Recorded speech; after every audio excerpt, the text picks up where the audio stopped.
¿Cómo van todos? ¿Bien? Bueno, acá en el Socorro pasa mucho vendedor por ahí, por la calle, ofreciendo cositas. Voy a contarles de unos vendedores bien casuales que había por allá en Bucaramanga y que pasaban por el barrio donde yo vivía cuando estaba en la universidad. Había una señora que pasaba casi todos los días y vendía churros y gritaba más o menos así. Estoy recuperándome una disfonía, entonces no puedo alcanzar su registro. O sea, esa mujer era una soprano así consagrada. Usted le sentía el vibrato como a 5 cuadras. O sea, ella empezaba a gritar y uno sentía acá que le temblaba hasta acá el diafragma. A la orden los churros. Así subía. Se sentía esa presión como a 5 cuadras, sentía la pegada y nosotros éramos clientes de ella. Le decíamos churritos, éramos clientes fieles. Pasaba también otro señor que tenía un grito ahí todo raro, era indescifrable, era como un código Morse vocal. Decía,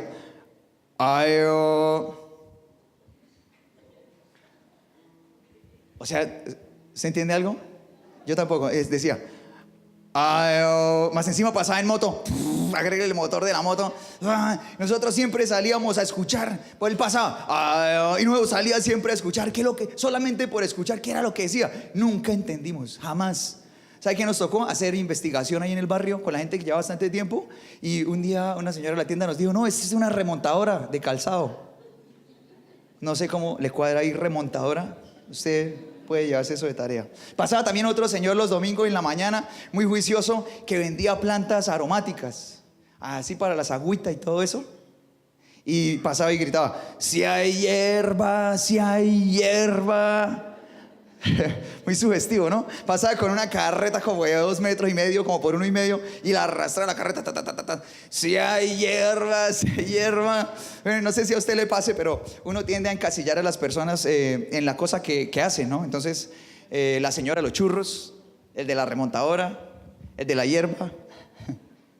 Y así como que uno tiende a comprimir la vida de una persona en su oficio, ya, en la labor que hacen, en lo que sepan hacer, y hacemos lo mismo con nosotros, ¿no? Como que encasillamos toda nuestra vida en un oficio y sentimos que toda la plenitud de nuestra vida está ahí. Entonces es así que pasa con todos, ¿no? Entonces que el médico, el de la tienda, la abogada, el odontólogo, la ingeniera, el comerciante, el músico, el de los quesos, ¿no? Por favor, pregúntele al del lado que si, disculpa, diría así, disculpa, ¿tú eres el de los quesos? Pregúntale. ¿Vino el de los quesos? No. ¿Sí encontraron alguien de los quesos? O sea que me quedé con esa caja de bocadillo veleño que tengo ahí. No vino el de los quesos. Bueno, ¿quién quiere conocer al de los quesos? Bueno, aquí está. Está en el primer libro de Samuel, capítulo 17. ¿Listo? Te pido que si quieres puedes ir ahí con tu Biblia, primer libro de Samuel capítulo 17. Vamos a leer solo algunos versículos así salteados y vamos a conocer al de los quesos. Ahí está en el capítulo 17, vamos a leer los versículos 17 y 18. Estos dos primeros versículos están en la NBI, en la Nueva Versión Internacional, los dos primeros. Y vamos a leerlos juntos, igual también están aquí en las pantallas. ¿Listo? Dice la palabra de Dios así. ¿Están conmigo? Listo, vamos ahí. Dice, un día Isaí le dijo a su hijo David, toma esta bolsa de trigo tostado y estos 10 panes y vete pronto al campamento para dárselo a tus hermanos. Lleva también, ¿qué cosa? Estos 10 quesos para el jefe del batallón. Averigüe cómo les va a tus hermanos y tráeme una prueba de que ellos están bien. Ahí está el de los quesos. Ya apareció, era David, tenía 17 años y su papá lo mandó a ver cómo estaban sus hermanos. Había un campo de batalla, estaban a punto de enfrentarse el ejército israelita y los filisteos. Y el papá, como tú ves, el papá de David lo manda para ver cómo están sus 3 hermanos mayores que están en el ejército, están ahí enlistados. Entonces él va, deberían estar en batalla hace varios días, pero cuando él llega, él se da cuenta, hace el viaje todo juicioso, hacer el mandado con esa cara feliz. ¿A cuánto le gusta que lo manden a hacer mandados? Está bien, voy a considerar eso como un sí. Y él llega ya al campo de batalla y cuando llega él se da cuenta de que llevan 40 días sin hacerse nada. O sea, forman todos los días, se miran, no se han hecho nada. Parece pelea de niños de primaria. ¿Usted ha visto? Bueno, y ahí estaban 40 días así, y cuando él llega, él se da cuenta de qué es lo que pasa. Entonces, justo cuando él llega, están formando los israelitas a un lado, los filisteos al otro, y sale un filisteo enorme, como de 3 metros, grandísimo, y empieza a gritar un montón de insultos, todo lo que quería decir de insultos a todo el ejército israelita, y él les grita a ellos: bueno, yo soy un filisteo, ustedes son los siervos de Saúl, así se llamaba el rey, ustedes son los siervos de Saúl, mándenme uno que se enfrente conmigo. ¿Y qué crees que pasó? Nadie salía, todo el mundo a temblar. Todo el mundo a temblar, eso sonaban rodillas de todo el miedo. Todo el mundo a temblar. Y cuando justo David llega a los 40 días, llega en ese momento y él escucha los insultos, escucha todo eso.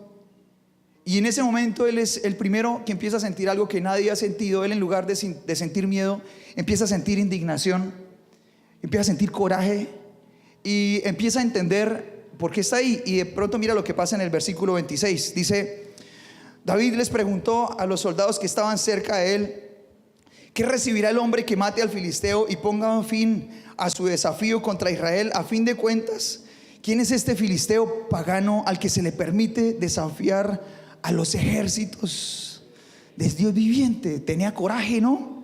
Tenía coraje, empezó a sentir coraje. Ahora mira, para el papá de David, David era el de los quesos, ¿no? Para el jefe del batallón, David, ¿quién era? El de los quesos. Para los soldados, David, ¿quién era? El de los quesos. Para sus hermanos, David era el de los quesos. Para David mismo, ¿qué hacía él allá? Él era el de los quesos. Pero para Dios, él no era el de los quesos. Realmente los quesos fueron solo un pretexto. Para Dios, David era su mejor guerrero. Y aunque él era ahí el de los quesos, realmente él estaba ahí con un propósito mayor. Yo no sé si alguna vez tú te hayas dejado encasillar en tu profesión y tú creas que eso es lo máximo que tú puedes hacer en esta tierra, que tu propósito de vida se encierra en tu oficio. Y quiero que pienses qué expectativa puede tener Dios de ti. Quiero que pienses eso. ¿Qué esperará? ¿Qué soñará Dios contigo? ¿Qué querrá Dios que hagas? Pronto pensaba: yo soy de los quesos, ¿no? Pero cuando él llega a ese lugar, empieza a sentir algo y empieza a darse cuenta de que realmente él no era solo el de los quesos, sino que era algo más. Ahora, en esta escena, David pasa de ser el de los quesos a convertirse en la persona que el Señor soñó, en el sueño de Dios. Y yo quiero que tú me acompañes y vayamos juntos a ver cosas importantes que pasaron en el corazón de David y que lo llevaron a vivir el propósito de Dios en este momento. Este momento fue clave en su vida. ¿Quién quiere ir conmigo? Ahora, uno de los grandes problemas para poder ver lo que Dios tiene para nosotros es la impresión que nosotros tenemos de nosotros mismos, lo que pensamos de nosotros mismos. Y en Números capítulo 13, versículos 32 y 33, hay unas palabras de unos hombres a los que Moisés, bastantes años antes de David, envía una misión. Son unos espías, y Moisés los envía a reconocer la tierra que luego sería esta tierra donde vivirían los hebreos, los israelitas. Son 12 espías a los que él envía a reconocer la tierra durante 40 días. Y cuando ellos regresan de esa misión de espionaje, del lugar que van a conquistar, 10 de ellos traen este informe que está aquí en Números capítulo 13, versículos 32 y 33. Vamos a leerlo juntos, ¿está bien? Dice la palabra de Dios así. Dice: entonces comenzaron a divulgar entre los israelitas el siguiente mal informe sobre la tierra: la tierra que atravesamos y exploramos devorará a todo aquel que vaya a vivir allí. Todos los habitantes que vimos son enormes, hasta había gigantes, descendientes de Anac. Y mira lo que dice: al lado de ellos nos sentíamos como unos saltamontes, y así nos miraban ellos. Ahora mira que la manera como nosotros pensamos de nosotros mismos nos puede dejar siendo personas que anhelamos cosas en lugar de ser personas que alcanzamos cosas. Ellos no solamente estaban llamados por Dios para ser exploradores, sino que estaban llamados por Dios para ser conquistadores, pero se quedaron siendo exploradores nada más. ¿Por qué? Por la forma como ellos se veían a sí mismos. Y tú ves aquí, los ves a ellos y ellos ven a los gigantes y ellos dicen, nosotros éramos como saltamontes. Esa era su estima. Ellos se sentían así porque realmente ellos dicen, así nos miraban ellos, pero ellos no hablaron con ellos. Oye, ¿usted cómo me ve? No, era que realmente ellos se sentían como un saltamontes al lado de ellos. En cambio, David, ¿cómo se sentía cuando veía a Goliat? Se sentía lleno de coraje, ¿no? Ahora, bueno, imagínate que tú eres peleador. ¿Cuántos son peleadores aquí? Pelean en la casa allá, con todo el mundo. El Señor hace cosas nuevas, tranquilo. Entréguese al Señor, verá que su corazón empieza a ser renovado. ¿Listo? Para que no peleen en la casa. Bueno, el punto es que imagínate que usted es peleador y usted está al frente de un tipo de 3 metros, pero es un gladiador, es un tanque enorme, grandísimo. Y usted pues con su 1,70, 1,80, o las chicas con 1,50. Bueno, con su estatura, usted está ahí frente a ese tipo. Bueno, ¿qué prefiere? ¿Pelear solo, cuerpo a cuerpo? ¿O pelear en grupo? O sea, armar un combo y bueno, vamos a darnos. ¿Qué prefiere? ¿En grupo o solo? En grupo, ¿no? Así sea como un poco de ardillas encima y mordiéndole acá las orejas, lo que sea. Pero, o sea, entre todos, ¿no? Es más fácil, ¿verdad? Pero se sentía con más valor David solo que ellos en grupo, sabiendo que eran un ejército. David tenía más coraje de ir a enfrentarlo cuerpo a cuerpo que ellos de enfrentarse como ejército. Y todo estaba en la manera como ellos se veían a ellos mismos. Ellos se veían como saltamontes. David no se veía así. Y mira que ese tipo de formas de vernos, de ver las cosas, nos puede llevar a poner límites en nuestra vida, como encasillarnos en un oficio y no ver lo que realmente Dios tiene para nosotros. Una persona podría pensar, por ejemplo, mi negocio podría ser más grande, pero bueno, en el Socorro no hay negocios más grandes, no es necesario. Bueno, está bien así. Podría pensar, bueno, mi familia todo podría ser mejor. Bueno, pero comparado con la familia, con las familias que conozco, con las demás familias de mis hermanos y eso, pues como que está bien, entonces se conforma. Ese líder tan chévere, el carácter que tiene. En cambio, yo llevo 6 meses yendo a la Rey, sigo siendo la misma persona, malgenietas. Oye, ¿qué culpa? Es que es de familia. Mi mamá es así. Ahora, yo quisiera servir a Dios. Yo quisiera tener una red como la red que tiene ese líder. Pero yo creo que Dios no puede hacer eso conmigo. No creo que tenga las mismas capacidades. Son conceptos personales, nadie se lo ha dicho, pero está aquí. Y pues se parece a lo del saltamontes, ¿no? Así tantos conceptos que uno puede tener acerca de uno mismo. Soy muy joven, soy muy viejo. Si mi familia tuviera más dinero, si la situación estuviera mejor, me da miedo. Si tuviera más oportunidades, no soy capaz. Es que he sufrido mucho, es que me han hecho mucho daño, es que nada me sale bien. Todas esas cosas que se convierten en barreras acá. Ahora imagínate todos esos soldados israelitas allá cada día frente a los filisteos, y salía este hombre y empezaba a insultar. Y estaban allí todos parados. ¿Cuántos soldados habrían? Miles, ¿no? Y estaban allí todos parados frente a Goliat, que los insultaba mucho. Y cada día sentían ese reto, que salga uno. Y pues ese uno era cualquiera. Y ellos estaban ahí parados, se sentían retados. Pero seguramente todos tenían una excusa, ¿no? Si fuera más alto, si tuviera más masa muscular, si no estuviera tan gordo, ¿no?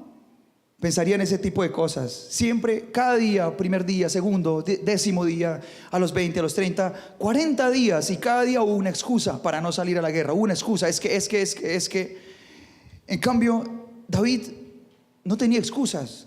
De hecho, David llega al campo de batalla el primer día, no tiene armadura, no está enlistado como soldado, tampoco tiene espada, no tiene escudo, no tiene lanza, solo tiene quesos. Pero no tiene excusas acá, tiene convicción. No se ve como un saltamontes, él se ve como un gladiador. Y mira que de las primeras cosas que nosotros necesitamos empezar a hacer es cambiar la forma como nos vemos a nosotros mismos. Permitirle a Dios que cambie en nosotros la propia concepción, de pronto bien pobre, que podemos tener de nosotros mismos, y empezarnos a ver como realmente Dios nos ve a nosotros. En la medida que empieza a pasar eso, nosotros empezamos a cambiar de tener excusas en nuestro corazón, porque las excusas suceden cuando uno tiene una mala convicción de lo que uno es. Y en cambio, cuando uno está lleno de fe, uno empieza a llenarse de razones para actuar y para conseguir las cosas que Dios tiene para uno. ¿Listo? ¿Están conmigo? Ahora, bueno, ¿quién tiene sueños? Bueno, pronto hay alguien que dice, no, pero yo estoy muy viejito para soñar. Yo creo que mientras uno esté aquí en la tierra y uno esté vivo, uno está aquí porque hay propósitos de Dios para uno. Y no hay frenos para soñar. En la palabra de Dios hay ejemplos muy apasionantes sobre eso. Por ejemplo, Moisés empezó a cumplir con una misión súper importante, que fue la de liderar a todos los israelitas en el éxodo y todo eso cuando tenía 80 años. Así que después de eso se caen todos los argumentos, ¿verdad? Si tú estás aquí en la tierra, sin importar la edad que tengas, eres muy joven o con muchos años, todos podemos soñar en el área que sea. ¿Está bien? El área que sea. Bueno, ahora, tú le has contado tus sueños a alguien y de pronto esa persona te ha hecho sentir como que, ¿usted qué va a ser capaz de hacer eso? ¿No? ¿Han menospreciado tus sueños? Bueno, yo quiero hacer eso. O tengo este proyecto, me gustaría lograr eso, y de pronto te han dicho, ¿qué? ¿No? O de pronto tú mismo te has menospreciado. No, pero yo qué voy a ser capaz, ¿no? Ahora mira lo que le pasó al Señor Jesús. Marcos capítulo 6, versículos del 1 al 3 dice esto. Podemos leerlo ahí en las pantallas. Dice: Jesús salió de esa región y regresó con sus discípulos a Nazaret, su pueblo. Al siguiente día de descanso comenzó a enseñar en la sinagoga, y muchos de los que oían quedaban asombrados. Preguntaban: ¿de dónde sacó toda esta sabiduría y el poder para realizar semejantes milagros? Y mira lo que dice el versículo 3, dice: y se burlaban. Dice: es un simple carpintero. Pero no era un simple carpintero, ¿verdad? Era el Salvador del mundo. Era el Hijo de Dios. Pero ellos decían: es un simple carpintero. Hijo de María, hermano de Santiago, José, Judas, Simón, y sus hermanas viven aquí mismo entre nosotros. Y mira lo que dice. Dice: se sentían profundamente ofendidos por lo que él era, y se negaron a creer en él. Ahora, mira esto, que el hecho de que ellos menospreciaran al Señor Jesús generaba en ellos incredulidad. Ellos no podían creer en el Señor Jesús porque no consideraban posible que ese simple carpintero fuera el Hijo de Dios, a pesar de todo lo que veían, de todo lo que ellos mismos presenciaban. Ahora, bueno, ¿conoces personas zancudo? Hay personas zancudo, ¿no? ¿Conoces personas zancudo? Mira el que está al lado, a ver si es una persona. Ojalá que no.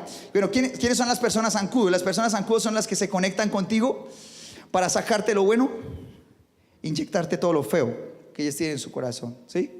Se conectan contigo, te sacan todo lo bueno y te inyectan algo bien feo. Entonces, por ejemplo, tú sales de acá hoy lleno de alegría, lleno de convicciones, lleno de los principios de Dios, y de pronto te encuentras a alguien que empieza a hablar contigo, y con solo empezar a hablar te empieza a llenar de frustración, de pesimismo, te empieza a sembrar toda su ira, todo su enojo, todo eso, y tú empiezas a sentirte como supercargado y te empezó a sacar todo. ¿Alguna vez te ha pasado eso? Que estás súper feliz y empiezas a hablar con alguien y es como si te empezara a sacar todo eso bueno y te deja todo, ¿no?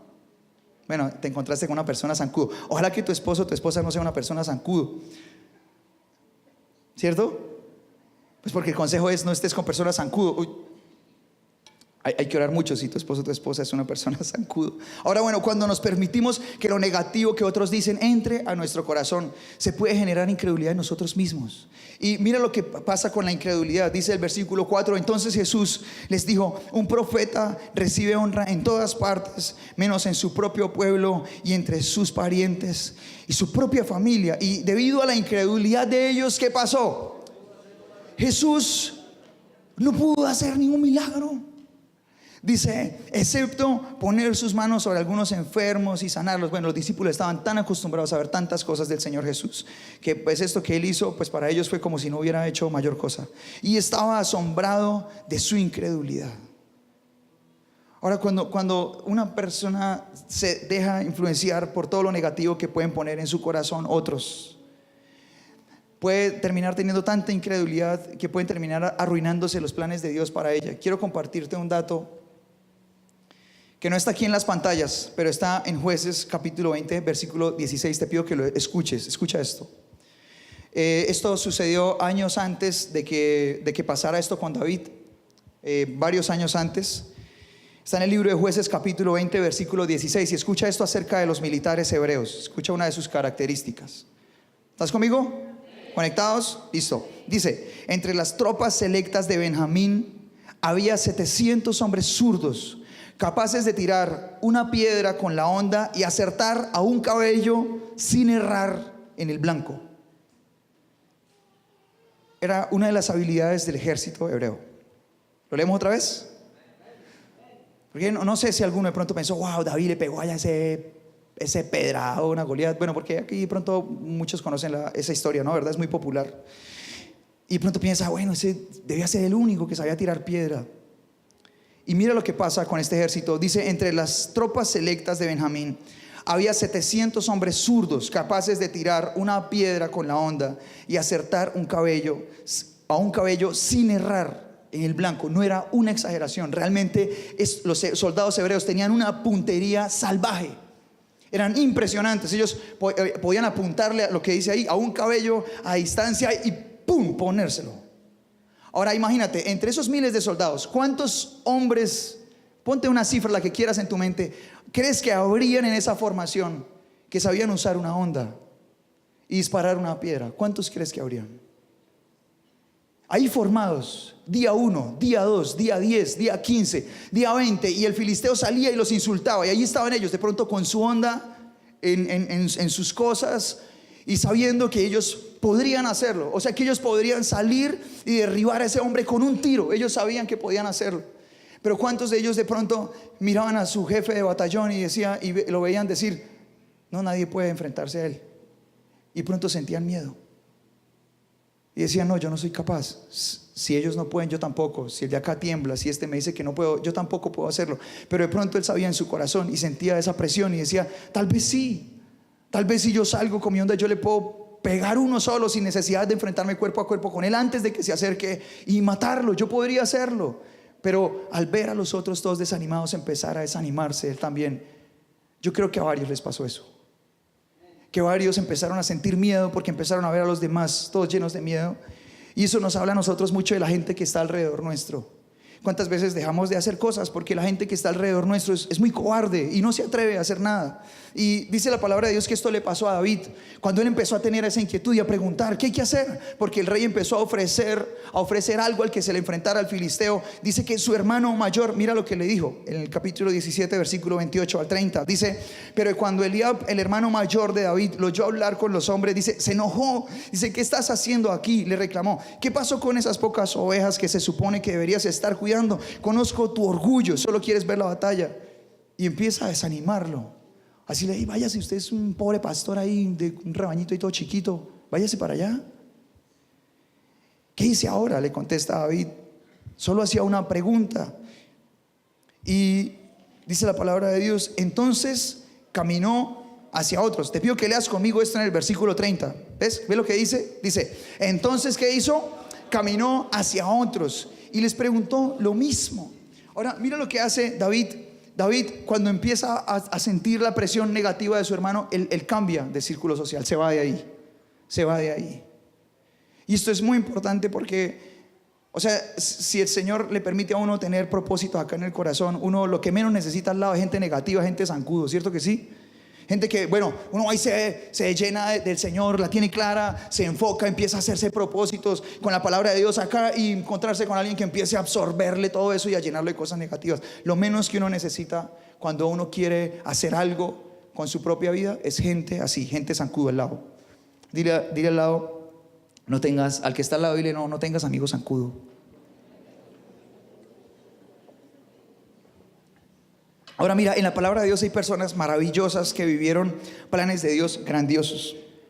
Y de todas ellas podemos aprender muchas cosas. No vamos a entrar en detalle a hablar de ellos. Pero quiero que tomemos un solito versículo de la vida de tres de estas personas grandiosas que hicieron cosas de parte de Dios impresionantes. Y quiero que encontremos un detalle en común en los tres. ¿Listo?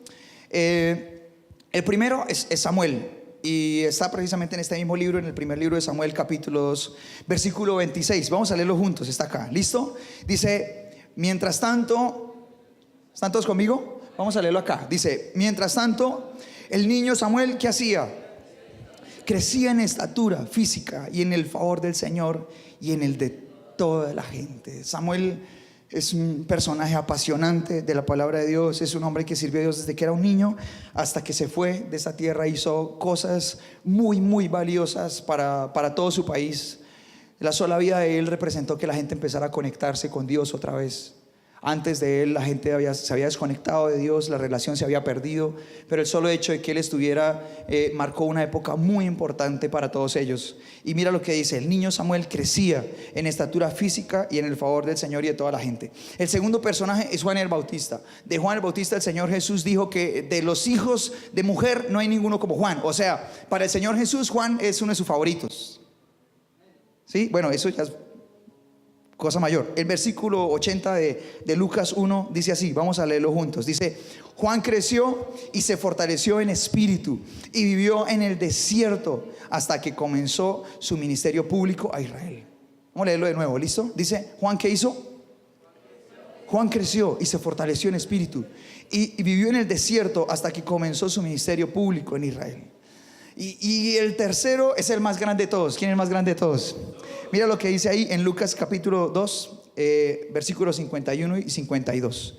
Dice: luego regresó con sus padres a Nazaret y vivió en obediencia a ellos, y su madre guardó todas esas cosas en el corazón.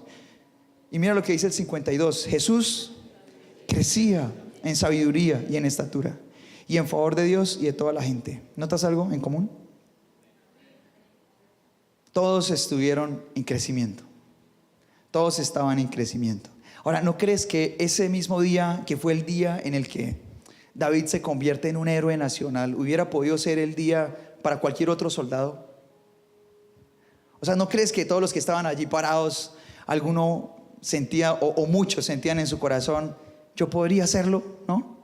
Y convertirse en héroes en el día 15, en el día 2, en el día 1, ¿no? ¿No crees que ellos de pronto, algunos sentían en su corazón: yo podría hacer? Pero de pronto algunos se sentían fuera de forma. Bueno, si esto hubiera sido hace 5 años, yo estaba en forma, no estuviera tan pesado. Pero si fuera dentro de unos 5 años que yo me prepare más, yo podría hacerlo. Pero pues falta de entrenamiento. Ahora mira lo que pasa con David, y él tiene esta conversación con el rey antes de la pelea. Dice el versículo 17, versículos 32 al 37. Está David hablando con el rey y le dice: no se preocupe por este filisteo, le dijo David a Saúl. Yo iré a pelear contra él. No seas ridículo, respondió Saúl. No hay forma de que tú puedas pelear contra ese filisteo y ganarle. Eres tan solo un muchacho y él ha sido un hombre de guerra desde su juventud. Y mira lo que dice el versículo 34. Pero David insistió. Dice: he estado cuidando las ovejas y las cabras de mi padre. Cuando un león o un oso viene a robar un cordero del rebaño, yo lo persigo con un palo y lo rescato, y rescato el cordero de su boca. Si el animal me ataca, lo tomo de la quijada y lo golpeo hasta matarlo. Lo he hecho con leones y con osos. Lo haré también con este filisteo pagano, porque ha desafiado a los ejércitos de Dios viviente. El mismo Señor que me rescató de las garras del león y el oso me rescatará de ese filisteo. Ahora tú ves que cuando el rey le dice: no seas ridículo, David no le dice: no, es que pues no, yo me he visto unos tutoriales en YouTube ahorita y yo creo que yo me lo puedo derribar. Dice: no, yo he visto en Facebook unas publicaciones que me pueden echar una mano, me pueden echar una mano. Yo más o menos he visto ahí. Espéreme, le escribo aquí por WhatsApp a un amigo y de pronto él me dice cómo le puedo hacer. No, él dice: no es que he estado cuidando las ovejas y las cabras de mi padre. O sea, yo he estado entrenándome para esto. O sea, David no lo sabía. David pensaba que él era el de los quesos, pero cuando él llega a ese lugar, él se da cuenta de que todos esos años anteriores habían tenido un sentido de entrenamiento. Entendió que cada vez que él estaba a solas y aprovechaba el tiempo, cada vez que defendía sus ovejas y aprovechaba el tiempo bien, él se dio cuenta de que realmente se estaba entrenando para un día que él no sabía cuándo llegaría, pero llegó ese día y él estaba listo. Creo que cuando Dios pone un sueño en nuestro corazón, hay oportunidades que aparecen y que sencillamente uno las tiene que aprovechar, pero hay que estar listo. Muchas veces lo que uno hace en el tiempo en el que uno podía estar preparándose para ese sueño es perder el tiempo en lugar de entrenarse. Él llega ese día y él se da cuenta de que está entrenado. Él no sabía para qué se estaba entrenando, pero ese día él se da cuenta de que todos esos años anteriores de preparación tenían sentido ahora, y de que estaba preparado para ese día, para hacerle frente. Ahora, si tú tienes un sueño en tu corazón, yo creo que está bien que nos preguntemos en este momento: ¿qué estoy haciendo para prepararme para él? O sea, si ese día fuera hoy o fuera mañana, el día de mi oportunidad, o sea, yo estoy preparado. Y hay otra descripción acerca de David en el capítulo anterior, en el primer libro de Samuel, capítulo 18, y dice: entonces un siervo le dijo a Saúl, dice, uno de los hijos de Isaí de Belén tiene mucho talento para tocar el arpa. Dice, no solo eso, es un guerrero valiente y un hombre de guerra. Esto es antes de encontrarse en esta escena con Goliat. Dice, un hombre de guerra y de buen juicio. También es un joven bien parecido y el Señor está con él. Tenía todo, estaba listo, estaba entrenado. Ahora mira lo que dice la palabra de Dios en Gálatas 6, versículo 7. Dice, no se dejen engañar. Nadie puede burlarse de la justicia de Dios. Siempre, siempre, siempre. Lee conmigo esto, por favor. Dice, siempre se cosecha lo que se siembra. Creo que muchos soldados hubieran anhelado ser héroes ese día, pero se lo perdieron. Les faltó algo. David estaba listo. Vamos a ponernos de pie y vamos a orar, ¿está bien?